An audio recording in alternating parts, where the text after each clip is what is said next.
ಮಡಿಕೇರಿಯ ಒಂದು ರೂರಲ್ ಭಾಗದಲ್ಲಿ ಶೂಟ್ ಮಾಡ್ತೀನಿ.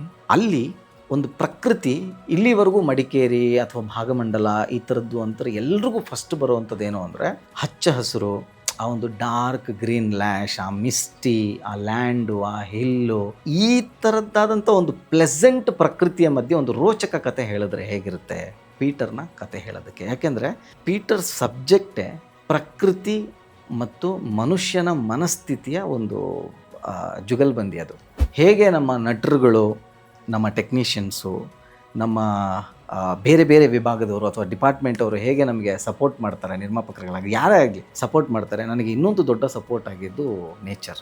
ಆಮೇಲೆ ಆ ಜಾಗನೇ ಒಂದು ಅದ್ಭುತವಾದಂಥ ಒಂದು ಸ್ವರ್ಗ. ಅಂಥ ಸ್ವರ್ಗದಲ್ಲಿ ನಾವು ಒಂದು ಇಂಟೆನ್ಸ್ ಸಸ್ಪೆನ್ಸ್ ಸಬ್ಜೆಕ್ಟ್ನ ಹೇಳಕ್ಕೆ ಹೊರಟಿದ್ದೀವಿ. ಸೊ ಪೀಟರ್ ಅನ್ನೋ ಒಂದು ಪಾತ್ರ ಪ್ರತಿ ಊರಿನಲ್ಲಿ 10 ಜನರಲ್ಲಿ ಒಂದು ಇಬ್ಬರಲ್ಲಾದರೂ ಇರ್ತಾರೆ. ಇದು ಟೀಮ್ಗೆ ಕೂತ್ಕೊಂಡು ಎಲ್ಲರ ಜೊತೆ ಕೂತ್ಕೊಂಡು ಈ ಥರ ಮಾತಾಡಿದಾಗ ಅದು ವೆರಿ ಮಚ್ ಹ್ಯಾಪಿ. ಎಲ್ಲರೂ ಹ್ಯಾಪಿ ಆದರು. ಇಲ್ಲ ಇದು ವರ್ಕ್ ಆಗುತ್ತೆ, ಇದರಲ್ಲಿ ಏನೋ ಇದೆ ಅಂದಾಗ I started narrating the entire story in other angle.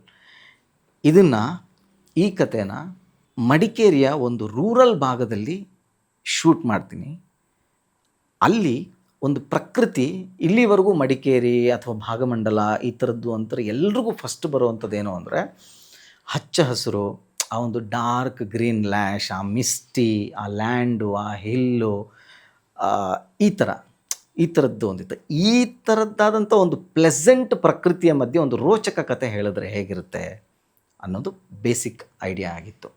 So ಯಾವಾಗ ಕತೆ ಡೆವಲಪ್ ಆಗ್ತಾ ಹೋಯಿತು, ಕತೆ ನೀಟಾಗಿ ಕನೆಕ್ಟ್ ಆಗ್ತಾ ಹೋಯಿತು, ಕೂತ್ಕೋತಾ ಹೋಯಿತು, ಆವಾಗ ಎಂಟೈರ್ ಟೀಮ್ ಕೂತ್ಕೊಂಡು ಡಿಸೈಡ್ ಮಾಡ್ತೀವಿ, ಇಲ್ಲ ಇದಕ್ಕೆ ಆ ಜಾಗನೇ ಬೇಕು, ಅದೇ ಥರದ ಜಾಗ ಬೇಕು ಅಂದ್ಬಿಟ್ಟು ಫಸ್ಟ್ ನಾವು ಬೇರೆ ಒಂದು ಊರಿನ ಲೊಕೇಶನ್ ಹುಡುಕ್ತೀವಿ.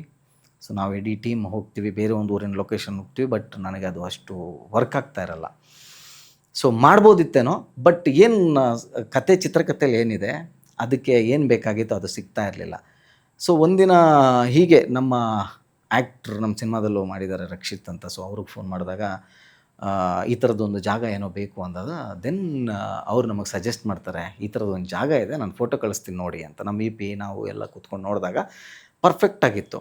ಬಟ್ ಯಾವುದಕ್ಕೂ ಅಲ್ಲಿ ಹೋಗಿ ನೋಡೋದು ಇಸ್ ವೆರಿ ಇಂಪಾರ್ಟೆಂಟ್ ಅಂದಾಗ ಅಲ್ಲಿ ಹೋಗಿ ನೋಡಿದಾಗ then I figured it out. Okay, ಇದು ಪರ್ಫೆಕ್ಟ್ ಆದ ಜಾಗ ಪೀಟರ್ನ ಕತೆ ಹೇಳೋದಕ್ಕೆ. ಯಾಕೆಂದರೆ ಪೀಟರ್ ಸಬ್ಜೆಕ್ಟೇ ಪ್ರಕೃತಿ ಮತ್ತು ಮನುಷ್ಯನ ಮನಸ್ಥಿತಿಯ ಒಂದು ಜುಗಲ್ಬಂದಿ. ಅದು ಯಾಕೆಂದರೆ ಪ್ರಕೃತಿಯಲ್ಲಿ ನಡೆಯುವಂಥ ಏನು ಆ ಏರಿಳಿತಗಳಿದೆಯಲ್ವಾ, ಆ ಏರಿಳಿತಗಳು ಪ್ರತಿಯೊಬ್ಬ ಮನುಷ್ಯನ ಒಂದು ಸ್ವಾಭಾವಿಕವಾಗಿ ನಡೆಯುವಂಥ ಏರಿಳಿತಗಳಿದೆ. ಸೊ ಯಾವಾಗ ಪ್ರಕೃತಿ ಮತ್ತು ಮನುಷ್ಯನ ಏರಿಳಿತಗಳು ಕಾನ್ಫ್ಲಿಕ್ಟ್ ಆಗುತ್ತೆ, ಆಗ ಇನ್ಸಿಡೆಂಟ್ಗಳು ನಡೀತಾ ಹೋಗುತ್ತೆ. ಆ ಇನ್ಸಿಡೆಂಟ್ಗಳು ನಡೆದಾಗಲೇ ಕಾನ್ಫ್ಲಿಕ್ಟ್ಗಳು ಕ್ರಿಯೇಟ್ ಆಗ್ತಾ ಹೋಗುತ್ತೆ. ಆ ಕಾನ್ಫ್ಲಿಕ್ಟ್ಗಳನ್ನು ಬಿಡಿಸ್ತಾ ಹೋಗೋದೇ ಪೀಟರ್ ಸಿನಿಮಾ. ನಾವು ಶೂಟ್ ಪ್ಲ್ಯಾನ್ ಮಾಡ್ತೀವಿ, ಆ ಲೊಕೇಶನ್ ಎಲ್ಲ ಇದಾಗುತ್ತೆ. ಒಂದು ಭಾಗಮಂಡಲ ಅನ್ನೋ ಊರು, ಭಾಗಮಂಡಲದಲ್ಲೂ ತುಂಬ ಒಂದು ಇಂಟೀರಿಯರ್ ಒಂದು 10-12 ಕಿಲೋಮೀಟ್ರ್, ಭಾಗಮಂಡಲ ಆ ಜಾಗದಿಂದನೂ ಒಂದು 10-12 ಕಿಲೋಮೀಟ್ರ್ ಹೋಗುವಂಥ ಊರು. ಆ ಎಂಟೈರ್ ಊರಲ್ಲಿ ನಾವು ಇಡೀ ಸಿನಿಮಾ ಶೂಟ್ ಮಾಡ್ತೀವಿ.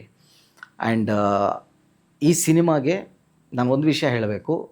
ಹೇಗೆ ನಮ್ಮ ನಟರುಗಳು, ನಮ್ಮ ಟೆಕ್ನಿಷಿಯನ್ಸು, ನಮ್ಮ ಬೇರೆ ಬೇರೆ ವಿಭಾಗದವರು ಅಥವಾ ಡಿಪಾರ್ಟ್ಮೆಂಟ್ ಅವರು ಹೇಗೆ ನಮಗೆ ಸಪೋರ್ಟ್ ಮಾಡ್ತಾರೆ, ನಿರ್ಮಾಪಕರುಗಳಾಗಿ ಯಾರೇ ಆಗಲಿ ಸಪೋರ್ಟ್ ಮಾಡ್ತಾರೆ. ನನಗೆ ಇನ್ನೊಂದು ದೊಡ್ಡ ಸಪೋರ್ಟ್ ಆಗಿದ್ದು ನೇಚರ್. ಯಾಕೆಂದರೆ ನಾವು ತುಂಬ ರಿಸ್ಕ್ ತಗೊಂಡೇ ಹೋಗಿದ್ದು. ಯಾಕೆಂದರೆ ಸಿನಿಮಾದಲ್ಲಿ 2 ಲೇಯರ್ ಇದೆ ಅಥವಾ 2 ಸೀಸನ್ ಇದೆ. ಒಂದು ಮಳೆ, ಜಡಿ ಮಳೆಯಲ್ಲಿ ನಡೆಯುವಂಥ ಒಂದು ಕತೆ ಸಾಕ್ತಾಯಿದ್ರೆ, ಇನ್ನೊಂದು ಸೀಸನ್ ಓಪನ್ ಆಗುತ್ತೆ, ಅಲ್ಲಿ ಮಳೆ ಕಮ್ಮಿ ಇರುತ್ತೆ, ಮೋಡ, ಆ ವಾತಾವರಣ, ಆ ಒಂದು ಪ್ಲೆಸೆಂಟ್ ಫೀಲು, ಮಿಸ್ಟ್ ಆ್ಯಂಡ್ ಒಂದು ಡ್ರಿಝಲ್ ಆಗುವಂಥ ಒಂದು ಡ್ರಿಝಲ್ ಆಗ್ತಾ ಇರುತ್ತೆ. ಈ ಥರದ್ದು ಬೇಕಾಗಿತ್ತು. ಸೊ ಹಾಗಾಗಿ ನಾವು 2 ಶೆಡ್ಯೂಲ್ ಮಾಡಿದ್ದೀವಿ because of the season. Nature ಕೂಡ ನಮಗೆ ಹೇಗೆ ಸಪೋರ್ಟ್ ಮಾಡ್ತಾ ಇತ್ತು ಅಂದರೆ, ಕೆಲವೊಂದು ಸೀಕ್ವೆನ್ಸ್ಗಳಿಗೆ ನಮಗೆ ಮಳೆ ಬೇಕಾಗಿರಲಿಲ್ಲ, ಅವತ್ತಿನ ದಿನ ಮಳೆನೇ ಬರ್ತಿರಲಿಲ್ಲ. ಅಂಥ ಜಡಿ ಮಳೆ ಟೈಮಲ್ಲಿ ಸೊ ಕೆಲವು ಸೀಕ್ವೆನ್ಸ್ಗಳಿಗೆ ನಾವೆಲ್ಲ ಥಿಂಕ್ ಮಾಡ್ತಾ ಇದ್ವಿ, ಏನಪ್ಪ ಮಾಡೋದು ಇವಾಗ, ಇದೇ ಥರ ಜಡಿ ಮಳೆ ಹಿಡಿದು ಬಿಟ್ರೆ. ಇವಾಗ ನಾಳೆದೊಂದು ಸೀಕ್ವೆನ್ಸ್ ಇದೆ, ಎಸ್ಪೆಷಲಿ ಒಂದು ಫೈಟ್ ಸೀಕ್ವೆನ್ಸ್ ಇದೆ. So it's very naturally composed, masters ಎಲ್ಲ ಒಂದು ವೆರಿ ನ್ಯಾಚುರಲಿ ಕಂಪೋಸ್ ಮಾಡಿರುವಂಥ ಫೈಟ್ ಸೀಕ್ವೆನ್ಸ್ ಇದೆ. ಪೀಟರ್ ಜೊತೆ ಆಗುವಂಥ fight sequence, it's beautifully designed. So ಇದು ನಾವು ಪ್ಲ್ಯಾನ್ ಮಾಡ್ತಾಯಿದ್ವಿ. ಪ್ಲ್ಯಾನ್ ಮಾಡ್ಬೇಕಾದ್ರೆ ನಮ್ಮ ಶೆಡ್ಯೂಲ್ ಪ್ರಕಾರ ಇಂಥ ಒಂದು ಡೇಟ್ಗೆ ಇದು ಶೂಟ್ ಆಗಬೇಕು, ಅದು ನೈಟ್ ಶೂಟ್ ಆಗಬೇಕು. ಸೊ ಜುಲೈಯಲ್ಲಿ ನಾವು ಶೂಟ್ ಮಾಡ್ತಿದ್ದೀವಿ ಅಂದರೆ ಇಟ್ಸ್ ಅ ಮಾನ್ಸೂನ್. ಸೊ ಮಾನ್ಸೂನಲ್ಲಿ ಜುಲೈ, ಆಗಸ್ಟ್, ಸೆಪ್ಟೆಂಬರ್, ಅಕ್ಟೋಬರ್ವರೆಗೂ ಮಡಿಕೇರಿಯಲ್ಲಿ ಮಳೆ ಬಗ್ಗೆ ನಾನು ಎಕ್ಸ್ಪ್ಲೇನೇ ಮಾಡೋಕ್ಕಾಗಲ್ಲ. ಯಾಕೆಂದರೆ ನಮ್ಮ ಟೀಮಲ್ಲೇ, ನಮ್ಮ ಕ್ರೂನಲ್ಲೇ, ನಮ್ಮ ಇದರಲ್ಲೇ ಎಷ್ಟೋ ಜನ ಅಂಥ ಜಡಿ ಮಳೆ ನೋಡಿರೋದೇ ಫಸ್ಟ್ ಟೈಮ್ ಇನ್ ಲೈಫ್. ಅವ್ರ ಲೈಫಲ್ಲಿ ಫಸ್ಟ್ ಟೈಮ್ ಅಂಥ ಜಡಿ ಮಳೆ ನೋಡಿದ್ದಾರೆ. ಸೊ ಎಲ್ರಿಗೂ ಒಂದು ಆತಂಕ, ಎಲ್ರಿಗೂ ಒಂದು ಟೆನ್ಷನ್ನು, ಏನಾಗುತ್ತೋ ಏನೋ, ಆ್ಯಂಡ್ ಪ್ಯಾಕಪ್ ಮಾಡ್ಬೋದಾ, ಶೆಡ್ಯೂಲ್ ಬ್ರೇಕ್ ಮಾಡ್ಬೋದಾ, ಈ ಥರದ್ದೆಲ್ಲ ಇತ್ತು. ಆ್ಯಕ್ಚುಲಿ ನಾವು ಒಂದು ಕ್ಲಿಯರ್ ಆಗಿದ್ವಿ, ಈ ಸಿನಿಮಾಗೆ ಏನು ಬೇಕು ಅದನ್ನು ನಾವು ಶೂಟ್ ಮಾಡಲೇಬೇಕು. ಮಳೆ ಅಂದರೆ ಮಳೇಲಿ ಶೂಟ್ ಮಾಡಲೇಬೇಕು. ಒಂದು 2-3 ದಿನ ಅದಾದಮೇಲೆ ಎಂಟೈರ್ ಸೆಟ್ಟು ಆ ಮಳೆಗೆ ಅಡ್ಜಸ್ಟ್ ಆಗಿಬಿಟ್ರು. So coming back to the fight. ಆ ಫೈಟ್ ದಿನ ನಮಗೆ ಸುಮಾರು ರಾತ್ರಿ ಒಂದು 7 ಗಂಟೆಗೆ ಶುರು ಮಾಡಬೇಕು. ನಮಗೆ ಬೆಳಿಗ್ಗೆ ಮಳೆ ಇಲ್ಲ. ಬೆಳಿಗ್ಗೆ ಮಳೆ ಇಲ್ಲ ಅಂದರೆ ಅಲ್ಲಿನ ಕ್ಲೈಮೇಟ್ ಹೇಗಿರುತ್ತೆ ಅಂದರೆ, ಬೆಳಿಗ್ಗೆ ಬರಲಿಲ್ಲ ಅಂದರೆ 100% ನೈಟು ಜಡಿ ಮಳೆ ಹೊಡೆಯುತ್ತೆ. ಬಟ್ ಗಾಡ್ಸ್ ಗ್ರೇಸ್ ಎಷ್ಟಿತ್ತು ಅಂದರೆ, ಅವತ್ತು ಇಡೀ ರಾತ್ರಿ ನಮಗೆ ಮಳೆ ಬಂದಿಲ್ಲ. ನಾವು ಸುಮಾರು 3-3:30ವರೆಗೂ ನಾವು ಫೈಟ್ ಶೂಟ್ ಮಾಡಿದ್ವಿ. ಅದು ಅವತ್ತಾಗಿದ್ದಂಥ ಮಿರಾಕಲ್ ಇಡೀ ಸಿನಿಮಾ ತಂಡಕ್ಕೆ ಒಂದು ಸರಿ ಶಾಕ್ ಕೊಟ್ಬಿಟ್ಟಿತ್ತು. ಅಂದರೆ ಮಳೆಗಾಲದಲ್ಲಿ, ಆ ಮಾನ್ಸೂನಲ್ಲಿ, ಅಂಥ ದಿನಗಳಲ್ಲಿ ಪ್ರತಿದಿನ ಮಳೆ ಬರ್ತಿದೆ, ಆವತ್ತು ಎಕ್ಸ್ಟೀರಿಯರ್ ಫೈಟ್ ಮಾಡ್ತಾ ಇದ್ದೀವಿ, ಅವತ್ತು ಮಳೆ ಬಂದಿಲ್ಲ ಅನ್ನೋದಿದೆಯಲ್ಲ, ಅದು ಆ ಜಾಗದ ಮೇಲೆ ಮತ್ತಷ್ಟು ನಮಗೆ ಪ್ರೀತಿ ಹುಟ್ಟೋಕ್ಕೆ ಶುರುವಾಯಿತು. ಅಥವಾ ಆ ವಾತಾವರಣದ ಮೇಲೆ, ಅಥವಾ ಆ ಜಾಗದಲ್ಲಿ ಏನೋ ಒಂದು ಎನರ್ಜಿ ಇದೆ, ಅಥವಾ ಏನೋ ಒಂದು ಸಪೋರ್ಟಿವ್ ಎನರ್ಜಿ ಇದೆ ನಮಗೆ ಸಿಗ್ತಾ ಇರುವಂಥದ್ದು ಅನ್ನೋದು ನಮಗೊಂದು ಕ್ಲಾರಿಟಿ ಸಿಕ್ತು. ಆಮೇಲೆ ಆ ಜಾಗನೇ ಒಂದು ಅದ್ಭುತವಾದಂಥ ಒಂದು ಸ್ವರ್ಗ. ಅಂಥ ಸ್ವರ್ಗದಲ್ಲಿ ನಾವು ಒಂದು ಇಂಟೆನ್ಸ್ ಸಸ್ಪೆನ್ಸ್ ಸಬ್ಜೆಕ್ಟ್ನ ಹೇಳಕ್ಕೆ ಹೊರಟಿದ್ದೀವಿ. ವಿತ್ ಈವನ್ ನಿಮಗೆ ಸಿನಿಮಾ ನೋಡ್ತಾ ನಿಮಗೆ ಕನೆಕ್ಟ್ ಆಗುತ್ತೆ. ಸಿನಿಮಾದಲ್ಲಿರುವಂಥ ಪ್ರತಿಯೊಂದು ಪಾತ್ರಗಳು ಕನೆಕ್ಟ್ ಆಗುತ್ತೆ, ಪ್ರತಿಯೊಂದು ವಿಷಯಗಳು ಕನೆಕ್ಟ್ ಆಗುತ್ತೆ, ಪ್ರತಿಯೊಂದು ಜಾಗಗಳು ಕನೆಕ್ಟ್ ಆಗುತ್ತೆ. ಯಾಕೆಂದರೆ ನಾವು ಆ ಜಾಗದಲ್ಲಿ ಒಂದಷ್ಟು ಜಾಗವನ್ನು ನಾವೇ ರೆಡಿ ಮಾಡಿ ಸೆಟ್ ಹಾಕಿ ನಮಗೆ ಹೆಂಗೆ ಬೇಕು ಹಂಗೆ ಮಾಡಿಕೊಂಡು. ಯಾಕೆಂದರೆ ನೀವು ಸಿನಿಮಾ ನೋಡಿದಾಗ ನಿಮಗೆ ಗೊತ್ತಾಗುತ್ತೆ, ಮನೆ ಅಂದರೆ ಮನೆಗೆ ನೇರವಾಗಿ ನಾವು ಬಾಗಿಲಿಟ್ಟಿಲ್ಲ ಅಥವಾ ನೇರವಾಗಿ ಮೆಟ್ಲಿಲ್ಲ. ಸೊ ಮನೆ ಮುಂದೆ ಒಂದು ನಿಮಗೊಂದು ಗೋಡೆ ಥರದ್ದು ಬರುತ್ತೆ. So this is pre planned. So ಯಾಕೆ ಅಂದರೆ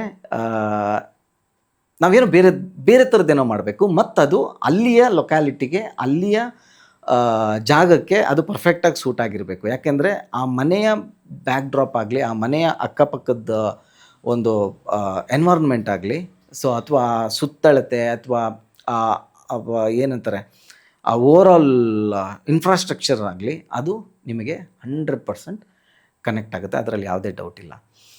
ಸೊ ಶೂಟಿಂಗ್ ಹೊರಟು ಆದಮೇಲೆ ನಮಗೆ ಪ್ರತಿದಿನ ಮಳೆ ಸ್ಟಾರ್ಟ್ ಆಯಿತು. ಅಲ್ಲಿ ಎಷ್ಟೋ ಜನ ಕ್ರ್ಯೂ ಮೆಂಬರ್ಗಳಿಗೆ, ಎಸ್ಪೆಷಲಿ ಲೈಟ್ಸ್ ಅವ್ರಿಗಾಗಲಿ ಇವ್ರಿಗಾಗಲಿ ಅವ್ರಿಗೆ ಗೊತ್ತಿಲ್ಲ, ಈ ಕಥೆನಲ್ಲೂ ಕೂಡ ಮಳೆ ಇದೆ ಅನ್ನೋದು ಗೊತ್ತಿರಲಿಲ್ಲ. ಮಳೆ ಬಂದರೆ ನಿಲ್ಲಿಸ್ತಾರೆ, ಮಳೆ ಬಂದರೆ ಬ್ರೇಕ್ ಕೊಡ್ತಾರೆ, ಮಳೆ ಬಂದರೆ ಪ್ಯಾಕಪ್ ಮಾಡ್ತಾರೆ ಅನ್ನೋ ಥರದ್ದೇ ಇತ್ತು.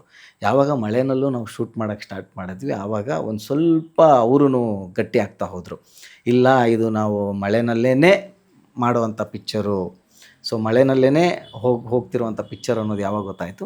ಸೊ ಆವಾಗ ಇಡೀ ಟೀಮ್ ನಮಗೆ ಸಪೋರ್ಟ್ ಮಾಡ್ತು. ಸೊ ಇದ್ರ ಜೊತೆಗೆ ನಮ್ಮ ಇಡೀ ನಟರ ತಂಡ ಏನಿದೆ, ಸೊ ರಾಜೇಶ್ ಧ್ರುವ ಆಗಲಿ, ಜಾನ್ವಿ ರಾಯಲ್ ಆಗಲಿ, ರವೀಕ್ಷಾ ಆಗಲಿ, ಪ್ರತಿಮಾ ನಾಯಕ್ ಆಗಲಿ, ರಾಧಾಕೃಷ್ಣ ಕುಂಬ್ಳೆ, ರಕ್ಷಿತ್ ದೊಡ್ಡೇರ, ವರುಣ್ ಪಟೇಲ್, ರಾಮ್ ನಾಡಗೌಡ, ಹೇಮಂತ್ ಕುಲಕರ್ಣಿ, ಆ್ಯಂಡ್ ಭರತ್ ಮತ್ತು ದೀನಾ ಪೂಜಾರಿ. ಸೊ ಇವರು ಎಲ್ಲರೂ ಕೂಡ ನೀವು ಸಿನಿಮಾ ನೋಡಬೇಕಾದ್ರೆ ನಿಮಗೆ 100% ಅನಿಸುತ್ತೆ, ಈ ಥರದ ಒಂದು ಪಾತ್ರ ನನ್ನ ಬದುಕಿನಲ್ಲಿ ಬಂದು ಹೋಗಿದೆ, ಅಥವಾ ನನ್ನ ಸ್ನೇಹಿತನ, ನನ್ನ ಚಿಕ್ಕಪ್ಪನ, ದೊಡ್ಡಪ್ಪನ, ನಮ್ಮ ತಂದೆ ತಾಯಿಯ ಸೊ ಪಾತ್ರ ನಮ್ಮ ಬದುಕಿನಲ್ಲೂ ಬಂದು ಹೋಗಿದೆ, ಅಥವಾ ಈಗ ಬಂದಿದೆ, ಅಥವಾ ಬಂದಿತ್ತು. ಓಕೆ, ಈ ಥರ 100% ಅನಿಸುತ್ತೆ. ಓಕೆ, ಸೊ ಪೀಟರ್ ಅನ್ನೋ ಒಂದು ಪಾತ್ರ ಪ್ರತಿ ಊರಿನಲ್ಲಿ 10 ಜನರಲ್ಲಿ ಒಂದು ಇಬ್ಬರಲ್ಲಾದರೂ ಇರ್ತಾನೆ. ಸಿನಿಮಾ ನೋಡಿದ ಮೇಲೆ ನೀವು ಇಲ್ಲಿವರೆಗೂ ನೋಡಿರೋವಂಥ ರಾಜೇಶ್ ಧ್ರುವನೇ ಬೇರೆ, ಈ ಸಿನಿಮಾ ಮೂಲಕ ನೀವು ರಾಜೇಶ್ ಧ್ರುವನ ರೆಕಗ್ನೈಸ್ ಮಾಡುವಂಥದ್ದೇ ಬೇರೆ. ಸೊ ಇಲ್ಲಿವರೆಗೂ ನೀವು ಸಿನಿಮಾ ಸೀರಿಯಲ್ಗಳಲ್ಲಿ ರಾಜೇಶ್ ಧ್ರುವ ಅವ್ರನ್ನ ನೋಡಿರ್ತೀರ, ಹಲವಾರು ಕಾರ್ಯಕ್ರಮಗಳಲ್ಲಿ ನೋಡಿರ್ತೀರ, ಅಥವಾ ಬೇರೆ ಬೇರೆ ಇದರಲ್ಲಿ ನೋಡಿರ್ತೀರ. ಸೊ ಈ ಸಿನಿಮಾ ಆದಮೇಲೆ ನೀವು ಖಂಡಿತವಾಗ್ಲೂ ರಾಜೇಶ್ ಧ್ರುವನ ರೆಕಗ್ನೈಸ್ ಮಾಡೋ ರೀತಿಯೇ ಬೇರೆ ಆಗಿರುತ್ತೆ. ಇದು 100%. ಅವರ ಜೊತೆಗೆ ಇನ್ನೂ ಸಾಕಷ್ಟು ಪಾತ್ರಗಳಾಗಲಿ, ಜಾನ್ವಿ ರಾಯಲ ಅವರು ಈಗಾಗಲೇ ಕಿರುತೆರೆಯಲ್ಲಿ ಸಾಕಷ್ಟು ಆ್ಯಂಕರಿಂಗಲ್ಲಾಗಲಿ, ಅದು ಸಣ್ಣ ಸಣ್ಣ ಪ್ರೋಗ್ರಾಮ್ಗಳಲ್ಲಾಗಲಿ ಮತ್ತು ಒಂದು 4-5 ಸಿನಿಮಾಗಳಲ್ಲಿ ಗುರ್ತಿಸ್ಕೊಂಡಿದ್ದಾರೆ. ಬಟ್ ಈ ಸಿನಿಮಾದಲ್ಲಿ ಅವರು ರಾಧಾ ಆಗಿ ನಿಮ್ಮ ಮುಂದೆ ಬರ್ತಿದ್ದಾರೆ. ಅವರ ಪಾತ್ರ ಪೋಷಣೆ ಕೂಡ ಅಷ್ಟೇ ತುಂಬ ಅಚ್ಚುಕಟ್ಟಾಗಿರುವಂಥದ್ದು ಮತ್ತು ಅಷ್ಟೇ ಅದ್ಭುತವಾಗಿ ಅವರು ಕೂಡ ನಟನೆ ಮಾಡಿದ್ದಾರೆ. ಆ್ಯಂಡ್ ರವೀಕ್ಷಾ ಶೆಟ್ಟಿ ಅವರು ಈಗಾಗಲೇ ಸಾಕಷ್ಟು ಸಿನಿಮಾಗಳಲ್ಲಿ ಮಾಡಿದ್ದಾರೆ ಕೂಡ. ಬಟ್ ನಮ್ಮ ಸಿನಿಮಾದಲ್ಲಿ ಅವರನ್ನು ತೋರಿಸಿರೋ ಒಂದು ರೀತಿ ಆಗಲಿ, ನಮ್ಮ ಸಿನಿಮಾದ ಅವರ ಪಾತ್ರ ಆಗಲಿ ನಿಮಗೆ 100% ಕನೆಕ್ಟ್ ಆಗುತ್ತೆ. ಮತ್ತು ಪ್ರತಿಮಾ ನಾಯಕ್, ಸೊ ತುಂಬ ಸೀನಿಯರ್ ನಟಿ ಅವರು, ನೀವು ನೋಡಿರ್ತೀರ, ಸಾಕಷ್ಟು ಸಿನಿಮಾಗಳಲ್ಲಿ ಒಂದು 4-5 ಸೀರಿಯಲ್ಗಳಲ್ಲಿ ಮಾಡ್ತಿದ್ದಾರೆ. ಮತ್ತು ಕಾಂತಾರ ಮೂಲಕ ಇನ್ನೂ ಸಾಕಷ್ಟು ಜನರ ಮನೆ ಮಾತಾಗಿದ್ದಾರೆ. ಆಮೇಲೆ ಶಾಕಾಹಾರಿ ಸಿನಿಮಾಗಳಾಗಲಿ. ಸೊ ಇವರು ನಮ್ಮ ಸಿನಿಮಾದಲ್ಲಿ ಪೀಟರ್ ತಾಯಿ ಕ್ಯಾರೆಕ್ಟರ್ ಮಾಡಿದ್ದಾರೆ, ಮೇರಿ ಅಂತ.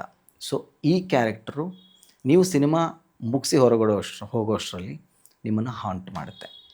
ಈ 4 ಕ್ಯಾರೆಕ್ಟರ್ಗಳೇನಿದೆ ಅಲ್ಲ, ಈ 4 ಕ್ಯಾರೆಕ್ಟ್ರು ನೀವು ಸಿನಿಮಾದಿಂದ ಹೊರಗಡೆ ಹೋದಾಗ್ಲೂ ಕೂಡ ನಿಮ್ಮನ್ನು ಹಾಂಟ್ ಮಾಡೋದಂತೂ 100% ನಿಜ. ಇನ್ನುಳಿದಿರೋ ಕ್ಯಾರೆಕ್ಟರ್ಗಳಿದೆ, ಅದು ಮುಂದೆ ನಾನು ಹೇಳ್ತಾ ಹೋಗ್ತೀನಿ. ಇನ್ನುಳಿದಿರೋ ಕ್ಯಾರೆಕ್ಟರ್ಗಳು ಕೂಡ ಅಷ್ಟೇ ಈ 4 ಕ್ಯಾರೆಕ್ಟರ್ಗಳ ಜೊತೆಗೆ ತುಂಬ ಸಪೋರ್ಟಿವ್ ಆಗಿ ತುಂಬ ಇಂಪಾರ್ಟೆಂಟ್ ರೋಲ್ ಪ್ಲೇ ಮಾಡಿದೆ. ಸೊ ಅಷ್ಟು ಈ ಸಿನಿಮಾದ ಇಷ್ಟು ಕ್ಯಾರೆಕ್ಟರ್ಗಳು, ಇಷ್ಟು ನಟರು ಏನಿದ್ದಾರೆ, ಈ ಎಲ್ಲ ನಟರು 100% ಅವರ ಏನಿದೆ ಇಲ್ಲಿವರೆಗೂ ಅವ್ರು ಮಾಡಿರೋವಂಥ ಕೆರಿಯರ್ ಬೆಸ್ಟ್ ಪರ್ಫಾರ್ಮೆನ್ಸ್ನ ಅವ್ರು ಕೊಟ್ಟಿದ್ದಾರೆ. ಮತ್ತು ಈ ಸಿನಿಮಾ ನಿಮಗೆ ಕೊಡುವಂಥ ಎಕ್ಸ್ಪೀರಿಯನ್ಸೇ ಬೇರೆ. ಈ ಸಿನಿಮಾದಲ್ಲಿ ಮಳೆ ಇದೆ, ಗಾಳಿ ಇದೆ, ಬಿಸಿಲಿದೆ, ಮೋಡ ಇದೆ, ಮಳೆ ಹನಿಗಳಿದೆ, ಆಮೇಲೆ ನಿಮಗೆ ಹಚ್ಚ ಹಸಿರಿದೆ, ಎಲ್ಲವೂ ಇದೆ. ಓಕೆ, ಇದು ಎಲ್ಲದರ ಜೊತೆಗೆ ಪೀಟರ್ ಮತ್ತು ಉಳಿದ ಪಾತ್ರಗಳ ತೊಳಲಾಟ ಇದೆ, ಒದ್ದಾಟ ಇದೆ, ನೋವಿದೆ, ನಲಿವಿದೆ, ಹಿಂಸೆ ಇದೆ, ಎಲ್ಲವೂ ಇದೆ. ಇದೆಲ್ಲ ಸೇರಿನೇ ಪೀಟರ್. ಪ್ರಕೃತಿ ಹೇಗೆ ನಮಗೆ ಸಪೋರ್ಟ್ ಮಾಡ್ತಾ ಹೋಯಿತು, ಅದೇ ಥರ ನಮ್ಮ ನಟರುಗಳು ಕೂಡ. ಸಿನಿಮಾ ಯಾಕೆ ನೀವು ಪರ್ಟಿಕ್ಯುಲರ್ ಆಗಿ ಥಿಯೇಟ್ರಲ್ಲಿ ನೋಡಬೇಕು ಅಂತ ಹೇಳ್ತಿದ್ದೀನಿ ಅಂದರೆ, ಈ ಸಿನಿಮಾದ ಸೌಂಡ್ ಡಿಸೈನ್, ಈ ಸಿನಿಮಾದ ವಿಜುವಲ್ಸ್, ಈ ಸಿನಿಮಾದಲ್ಲಿರುವಂಥ ಮಳೆನ ನೀವು ಎಕ್ಸ್ಪೀರಿಯೆನ್ಸ್ ಮಾಡಬೇಕು ಅಂದರೆ, ಈ ಸಿನಿಮಾದಲ್ಲಿ ಬರುವಂಥ ಗುಡುಗನ್ನ ನೀವು ಎಕ್ಸ್ಪೀರಿಯೆನ್ಸ್ ಮಾಡಬೇಕು ಅಂದರೆ, ಈ ಸಿನಿಮಾದಲ್ಲಿ ನಟರು ತೋರಿಸುವಂಥ ಸಣ್ಣ ಸಣ್ಣ ಎಮೋಷನ್ಸು, ಸಣ್ಣ ಸಣ್ಣ ಎಕ್ಸ್ಪ್ರೆಷನ್ಸು ದೊಡ್ಡ ದೊಡ್ಡ ಇಂಪ್ಯಾಕ್ಟ್ ಆಗಬೇಕಂದ್ರೆ ನೀವು ಥಿಯೇಟ್ರಲ್ಲಿ ನೋಡಲೇಬೇಕು.